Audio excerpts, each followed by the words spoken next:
Deep in the silence of a flooded storage unit, a legend lies sleeping. His flashlight revealing a silhouette buried under mud and neglect.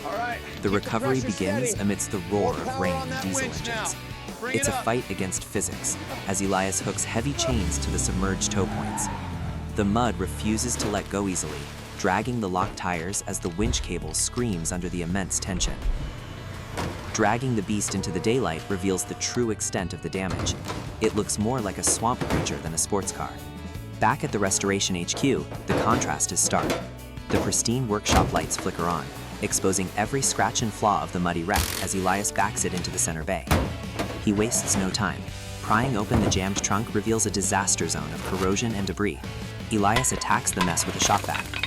He strips the car to its bones, ripping up ruined carpet until nothing but the bare steel floor remains. Up on the lift, the battle continues against years of rust.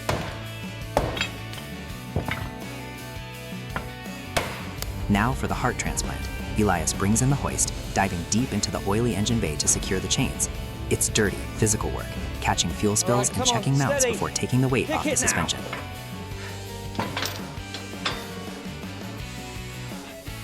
In the wash bay, the real cleaning begins. A high-pressure jet of steam blasts away layers of moss and sludge, cutting through the decay to finally reveal the car's skeleton hidden underneath.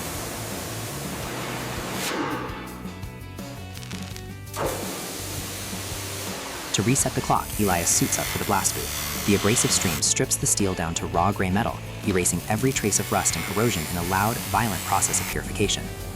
At the bench, it's about the details. Elias takes the grinder to the control arms, sparks flying as he strips away oxidation until the parts shine like new, moving quickly from one component to the next. For the delicate internal parts, he turns to chemistry.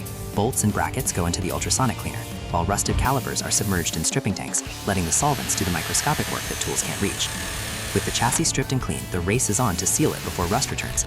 Elias moves with the grace of a dancer, spraying a uniform coat of green epoxy primer to lock down the bare metal. Inside the clean room, the engine rebuild starts. Elias hones the cylinders with precision, the drill creating the perfect crosshatch pattern needed for the new piston rings to seat. It requires a steady hand to install the piston rings. One wrong move could snap them, but Elias works with a rhythm, snapping each ring into its groove with focused intensity. The polished crankshaft is lowered carefully into the case. A layer of red assembly lube ensures it spins freely, moving silently and smoothly on the fresh bearings. Sealing the engine block is a critical moment. Elias applies the sealant and torques the bolts in a specific star pattern, ensuring equal pressure to keep the engine airtight for years to come. Timing the engine is a mechanical ballet. Elias installs the chains and tensioners, watching the valves dance as he rotates the assembly, locking everything into perfect synchronization. The turbocharger gets its own attention. After cleaning and balancing the compressor wheel, Elias spins it up with compressed air, listening for that signature high-pitched whine that means it's ready for boost.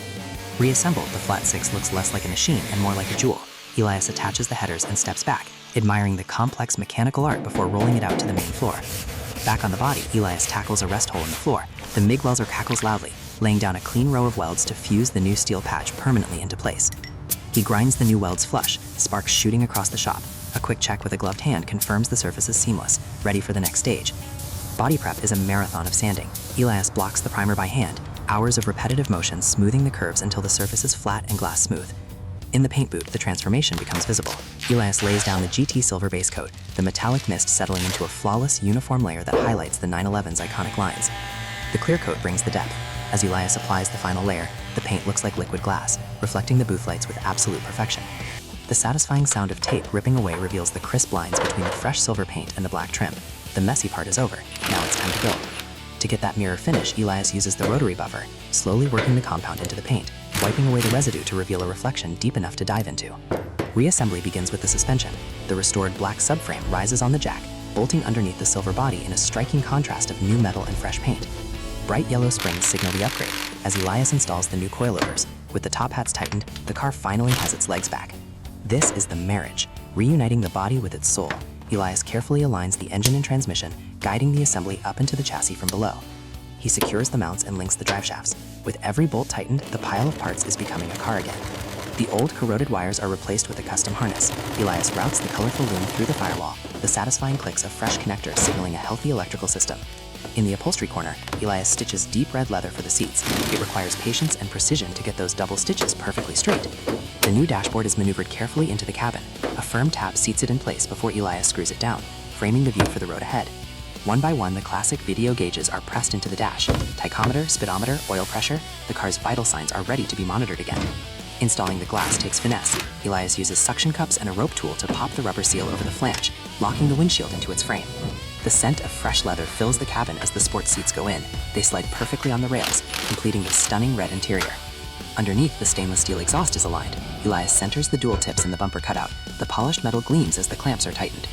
The restored Fuchs wheels complete the look. Elias hand threads the lugs before torquing them down, grounding the car on its own 4 feet for the first time in months. Fully assembled, the car sits aggressively on the shop floor. Silver paint over red leather. It's a perfect combination. Elias does a final walk around, wiping away a stray smudge. The final touch is identity. Elias presses the golden enamel crest into the hood. It sits flush against the silver, declaring to the world that this Porsche is back. The moment of truth. Elias slides into the driver's seat and turns the key. The starter churns, cranking the engine over after its long slumber. It catches with a roar. The shop fills with the healthy sound of the flat six coming to life.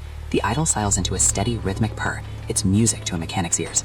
He eases it into gear and rolls toward the door. As the garage opens, the artificial lights are replaced by the golden glow of sunset, welcoming the car back to the wild. Out on the coastal road, the 911 is in its element. The silver paint gleams in the sun as the turbo spools up, tearing down the asphalt with renewed purpose.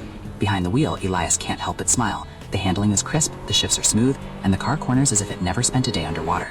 As it speeds away, the sound of the engine fades into the distance. It's no longer a wreck. It's a masterpiece of engineering, saved from the flood and returned to the road. At the overlook, Elias parks and watches the sun dip below the horizon. The car ticks softly as it cools. A job well done.